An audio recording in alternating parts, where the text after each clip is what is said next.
Bonjour les petits explorateurs. Vous êtes prêts pour une nouvelle aventure? Aujourd'hui, on va découvrir un grand mystère. Pourquoi certains jours, on a super froid et on met des gros pulls, et d'autres jours, on est en t-shirt et on mange des glaces? C'est une super question, n'est-ce pas? Pour y répondre, partons en voyage avec nos amis rigolos. Regardez là-haut, c'est notre ami Coco le Soleil.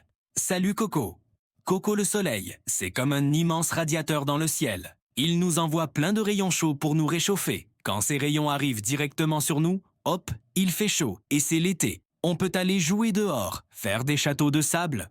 Coco le Soleil est super content. Il nous fait un grand sourire et porte ses lunettes de soleil les plus cool. Mais alors, pourquoi fait-il froid parfois? Eh bien, imagine que notre planète, la Terre, est une toupie géante qui tourne sur elle-même. Mais attention, elle ne tourne pas tout droit. Elle est un peu penchée, comme si elle faisait une petite sieste sur le côté. C'est rigolo, non? À cause de cette position penchée, parfois, la partie du monde où nous vivons est plus loin des rayons de Coco le Soleil. Les rayons nous arrivent de manière plus inclinée, un peu comme si on essayait de lancer une balle très loin. Ils perdent un peu de leur force en chemin. Et quand les rayons sont moins directs, eh bien, il fait plus froid. C'est l'hiver. Brrr. Coco le Soleil, lui, est un peu plus loin et il a l'air de bâiller un peu. Pour bien comprendre, faisons un petit jeu avec une lampe de poche.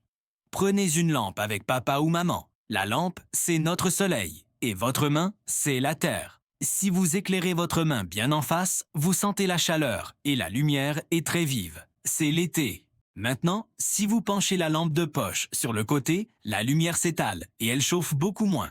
C'est l'hiver. Vous voyez, la Terre fait exactement la même chose en tournant autour du Soleil. Et ce n'est pas tout.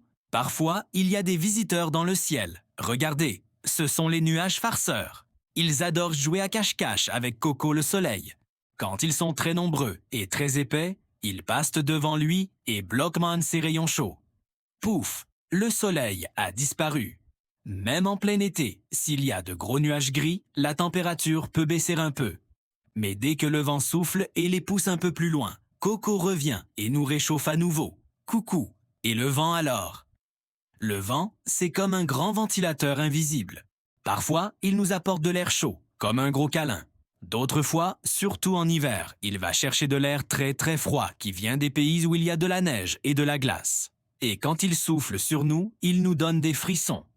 C'est pour ça qu'en hiver, même avec du soleil, on peut avoir froid si le vent est glacial. C'est un sacré coquin, ce vent. Alors, récapitulons notre aventure. Il fait chaud quand la Terre est penchée vers notre ami Coco le Soleil et que ses rayons nous arrivent bien directement. Il fait froid quand la Terre est penchée de l'autre côté, que les rayons sont moins forts, ou quand les nuages farceurs ou le vent glacial viennent jouer avec nous. C'est un super travail d'équipe entre la Terre, le Soleil, les nuages et le vent qui crée les saisons et les températures différentes. Maintenant, vous savez tout sur ce grand secret. La prochaine fois qu'il fera froid, vous pourrez dire à tout le monde que c'est parce que la Terre fait une petite sieste penchée loin du Soleil. C'est super d'apprendre en s'amusant, vous ne trouvez pas? Waouh, c'est magique, mais c'est de la science. Merci d'avoir exploré avec moi aujourd'hui, les petits aventuriers. N'oubliez pas de vous abonner pour ne pas manquer nos prochaines découvertes. À très bientôt.